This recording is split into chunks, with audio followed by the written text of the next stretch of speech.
This wasn't the only problem with the case, and Joe Rogan goes on to bring up David Lifton's book on the situation, Best Evidence. Listen to this. But what she doesn't know, and none of the audience knows, is this new material is nothing compared to the stuff that I cannot talk about that I already know and have concluded. And that's why we're doing this project, to put on the record years of research that I've already done, conclusions I've reached that I can't talk about because the public would laugh. And I don't want to get into a situation where I'm subject to ridicule because I haven't built my case a step at a time. So first is going to come my next book, Final Charade, which is the sequel to Best Evidence. The scariest part is that even Lifton claimed to have evidence he didn't want to publish. But listen to what Rogan has to say about this.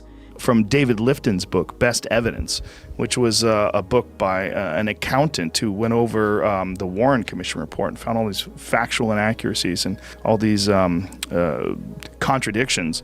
He found that there was a difference in the autopsy report at Bethesda, Maryland, the Bethesda Naval Hospital, versus what they had reported on the scene in Dallas.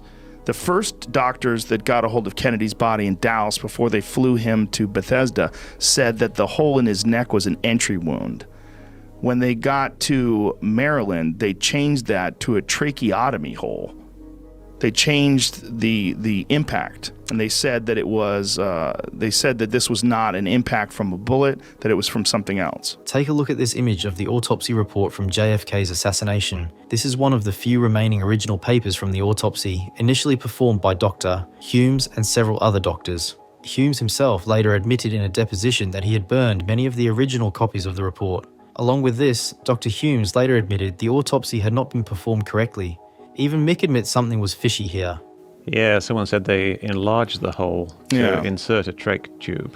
Yeah, well, I think, there was also a lot of pressure on these people to try to wrap this up nice and tight and say that Lee Harvey Oswald was the shooter. There was, yeah. Yeah.